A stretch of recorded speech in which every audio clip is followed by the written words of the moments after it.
I don't really understand why I'm supposed to care if some comedians go do shows in other places. I didn't realize that criticizing comedians for where they perform was even a thing. Like, if somebody books a show in Texas, am I supposed to be like, oh my god, you went to Texas? Where the state Republicans are trying to enact a redistricting effort to shore up right-wing control of the House? How could you?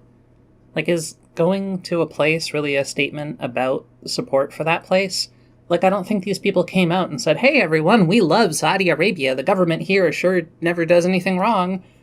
So look, Saudi Arabia is a bad place. The women's rights are bad, the gay rights are also not good. They killed that one journalist guy in Turkey a while ago, Khashoggi. I would not want to live in this country. On the other hand, it is improving. They are taking steps to be less bad. They're trying to figure out how to appeal more to our Western liberal values. I mean, they're trying to reform a little bit at a time. One very visible change was in 2018 when they changed a law so that women were now allowed to drive. They didn't used to be able to drive. Sounds kind of crazy, but they got rid of that. There's another country east of Saudi Arabia called Iran, and then another one called Afghanistan. These countries are currently deep in their radical Islam hell eras. All their shit is really strict and traditional, and they're not making any attempt to soften their views. They're not trying to take any steps in our direction. They hate us. These might be the kind of extremist, death to America countries that you have in mind when you think of Saudi Arabia, if the whole Middle Eastern, desert, Islam part of the world blurs together in your mind at all. But as bad as Saudi Arabia is, they're kind of the good guys over there. Like, they're not good, but I mean, they're trying to be better. They're the warmest day in winter. They don't hate us. They are officially US allies, like, diplomatically. They meet with us, they work with us. They're not full-on enemies the way that some other countries are. And if you think that another culture is still kind of repressive, and you think it would be good if they moved in the direction of being less repressive, less harsh on the gays and the women's, then having a bunch of Western influence, like a group of American comedians coming to their country and putting on a show, well, that sounds like a good influence. That sounds like it's probably going to move them more in the right direction. Like, if you think Saudi Arabia has problems, you're right, but then isn't this making things better? At the very least, it can't hurt. Dave Chappelle said some weird shit. He said, it's easier to talk here than it is in America. That's, okay. Like, if your set is normally talking about things that are controversial in America, and then you go to Saudi Arabia, and those same things are not controversial there, then yeah, okay, that checks out, I guess. The same would also be true in reverse. If there was a comedian who said controversial things in other countries, and then they came to America and did their same routine here, where nobody cares about the controversial stuff where they're from, I mean, sure. Dave might not have such an easy time if he was talking about things that are controversial for Saudis, though, right? Reportedly, meaning according to Bill Burr, the comedians were given 2 lines to not cross. Don't make fun of the royal family, like the actual rulers of the country, the king and the prince or whatever, and don't make fun of Islam. This is a very religious, traditional country. You can talk about some risque stuff, you can make jokes about sex, and you can swear and whatever, but like, if you say stuff that's too offensive about Islam, there is going to be an issue. So come over here, you can do all your normal comedy, but just avoid that topic, okay? Just don't fucking touch it, it's too much. Hey, quick reminder, Dave Chappelle is a Muslim. He was never going to make fun of Islam anyway, so of course he doesn't mind. As for everything else, it sounds like people were allowed to be pretty open about all their cultural differences and values. I mean, there was a lesbian comedian who went, and she was allowed to be gay and talk about being gay. It's not like they said, oh, no, in Saudi Arabia you have to wear a burqa and pretend you have a husband at home. Do you remember that controversy about the, I think a chess tournament in Iran where they wanted the foreign women to wear burqas? And that wouldn't happen in Saudi Arabia, I don't think. I don't even think their own women are forced to wear burqas. It's another case where, like, Saudi Arabia is getting lumped in with the even more extreme countries. But yeah, they didn't expect you to act like you were a traditional Muslim and you were one of them. You were basically allowed to come over and be an American and talk about all your American comedy stuff, like, right? They didn't say, like, oh, no LGBT, no, you know. I guess one critique I do get is that some of these comedians are the very people in society who are usually pushing the envelope on what it's acceptable to say or talk about or joke about. They care about free speech and sensitivity and people getting offended at a joke. So there is some tension to then go to a country that has less freedom of speech than your country does, because you're not allowed to make fun of their religion. Although, like, Europe also has less free speech in some respects than America. I think it does anyway. Like, aren't you not allowed to, like, tell Nazi jokes in Germany? They get pretty sensitive about that. Not that that's as bad as Saudi Arabia, mind you, but still, right? Like, there's a spectrum here. I guess how you feel about this is a function of how compromising you think a stand-up comedian is allowed to be. I don't feel like agreeing to not insult a religion for a set is really that big a deal.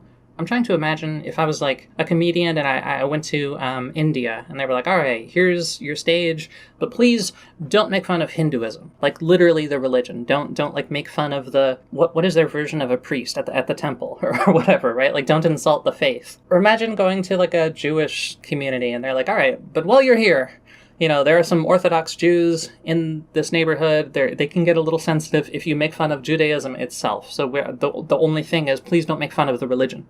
Or maybe, and I know this is different in nature, but like what about other red lines? What if they said like, hey, please no Holocaust jokes? Is that okay? I've heard some people express over time this attitude that it's all or nothing. Either everything is on the table or nothing is. But do we really believe that? I always thought that was just some dumb shit the edgy kids would say. Like, do you, as a stand-up comedian, really need to stand on your principles, absolutely, never allow yourself to be censored? There's a good chance that a lot of these people wouldn't have talked about this stuff anyway, because it's just not part of their normal set. Making fun of Islam is not really the kind of material that American comedians talk about these days. Maybe in the 2000s, but... Well, actually, if they're coming to Saudi Arabia, like if they know that they're on their way to Saudi Arabia, they might think about some jokes relevant to that, if you didn't tell them not to. But my point was that it wouldn't have been very difficult for them to avoid the topic, because it's not their usual stuff anyway. It wouldn't be like saying, okay, Dave Chappelle, no talking about race. All race-related topics are off the table. And you, Bill Burr, no talking about women. No stories about your interactions with women. Not allowed. I think people are treating this like there must be a lot of influence being exerted on the comedians, like they're showing up and then like getting muzzled and being made to dance for the Saudi king. But just based on the stuff that's come out about this so far, it doesn't really sound like that was the story. I suspect it was just another gig to them. They get offers all the time, come do this, come do that. They show up, they perform, they get paid. Then another offer comes in, their agent calls them, hey, do you want to do a set at this place? It's in Saudi Arabia. Oh, it's in Saudi Arabia? Huh, that's cool. Yeah, okay, sure, I'll do it. Like, it probably just wasn't that different in practice from all the other shows they do. I'm seeing all these posts and comments on all the websites I use. Like, I haven't been able to avoid this stupid topic. People are being so dramatic about it. I lost all respect for Louis C.K. Dave Chappelle is dead to me now. Bill Burr just destroyed his reputation. Like, guys, this all feels like a pretty big overreaction. I really doubt that any of these people destroyed their careers over this or whatever. Look, if they signed up to do this and the Saudi government was like, all right, you're not allowed to joke about these 50 banned topics, and also you have to spend 1 minute at the start talking about how great our king is, and then give an apology for American imperialism, and then you're going to come with us to the local mosque, and you're going to pray, and we're going to do this big photo shoot. There's definitely going to be a point where I feel like too much sacrifice is being made, too much is being given, and it obviously gets uncomfortable if it feels like they're just like full-on pawns of the regime. I'm just really not seeing any indication that that's what happened. It was just a comedy show, but it happened in another place, in another country. Now it's over.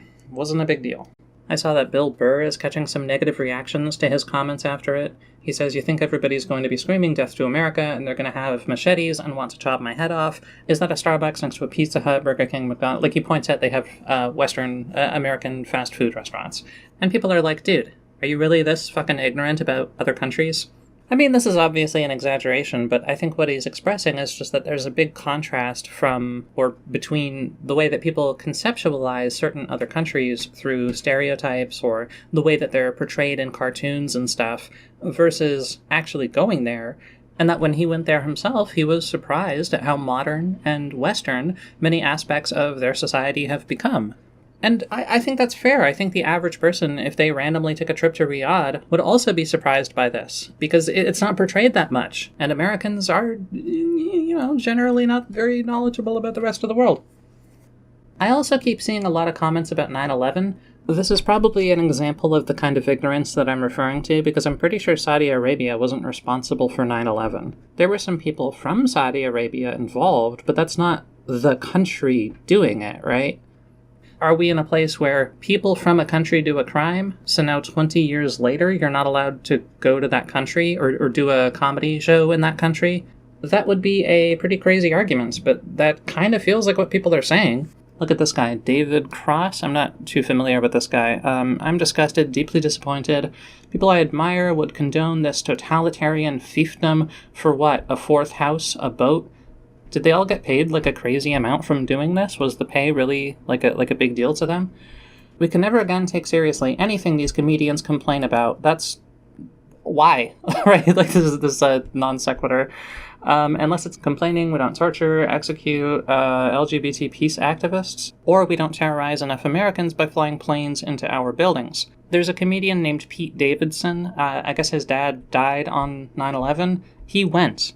And people are saying that this is, like, hypocritical of him to do a comedy show in Saudi Arabia after your dad died 20 years ago as a result of the actions of people who came from Saudi Arabia. How is this hypocritical? My God. Looking at how everyone else is reacting, listening to the people who are talking about this, I really just don't get it. It feels like there's supposed to be more to the story that I'm missing. Or maybe it feels like people just needed something to talk about. Something that isn't the usual shit about Trump and Israel and Russia. We need new conflicts. Stories that feel kind of disconnected from everything else. And hey, haven't got mad at the Arabs for a while. I don't know. I wonder if this is actually causally related in any way to the resurgence of people talking about 9/11. You had Tucker Carlson reopening a bunch of bullshit 9/11 conspiracy theories recently. And there's a bunch of left-wingers who fall for this because you can frame it in a way that might implicate Israel, so their hatred for Israel chip activates and overrides everything else, and then they end up going, maybe Tucker Carlson is onto something. I watched a video by this left-wing channel called The Young Turks talking about this, where they're both completely fucking clueless about the topic. They basically admit they don't know anything, but then just speculate that maybe Israel was involved somehow anyway. What is wrong with these people? Oh, actually, wait a minute. Back in August, there was I don't remember looking into this. A judge said that families are allowed to sue Saudi Arabia. How does that work? Can you just sue a country in a U.S. court? Well, someone tried, apparently. And at first they just said, we're a country. You can't sue us in your court. But now, years later, they found a judge who disagrees, I guess. I wonder if people saw these headlines and were like, aha, 9/11, Saudi Arabia, connection. A judge has ruled Saudi officials can face a civil lawsuit, which claims Saudi Arabia assisted the 9/11 hijackers. The ruling means the families can now move ahead with evidence collection. This isn't really finding that Saudi Arabia did it, though. This is kind of like, there is some evidence that could point to there being these two people involved who have some connection to the Saudi government, and the point is it's not nothing, so therefore it's enough that we should look into it. You can start a suit to investigate. I remember the question of Saudi Arabia's role in 9/11 is something that has come up over the years, and at the end of the day, it doesn't make sense why Saudi Arabia would want 9/11 to happen. It would also be a pretty insane risk to even touch, because this is a longtime ally of the US. They're not an enemy country, and they don't want to be. But it is possible, conceivable, that somebody in government was involved somehow. The category of people in government tends to be thousands of people. It could also have just been one person, or a small handful of friends. All you have to do is radicalize a few people, and they could probably figure out how to send some money your way or something. And obviously there are people in Saudi Arabia 25 years ago who could have been radicalized into helping out with some jihad. Bin Laden himself was from Saudi Arabia.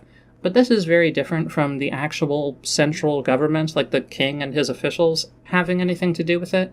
And that's the part that I very much doubt and would require like some pretty strong evidence to even consider, and I don't think there is any for that. To snap back to the comedy festival, though, even if there was like a big investigation and what we found was that actually Saudi Arabia was behind it, the king of Saudi Arabia is the one who ordered 9/11 to happen, I wouldn't blame these comedians for not knowing that, because we don't even know that yet. Okay, that's all.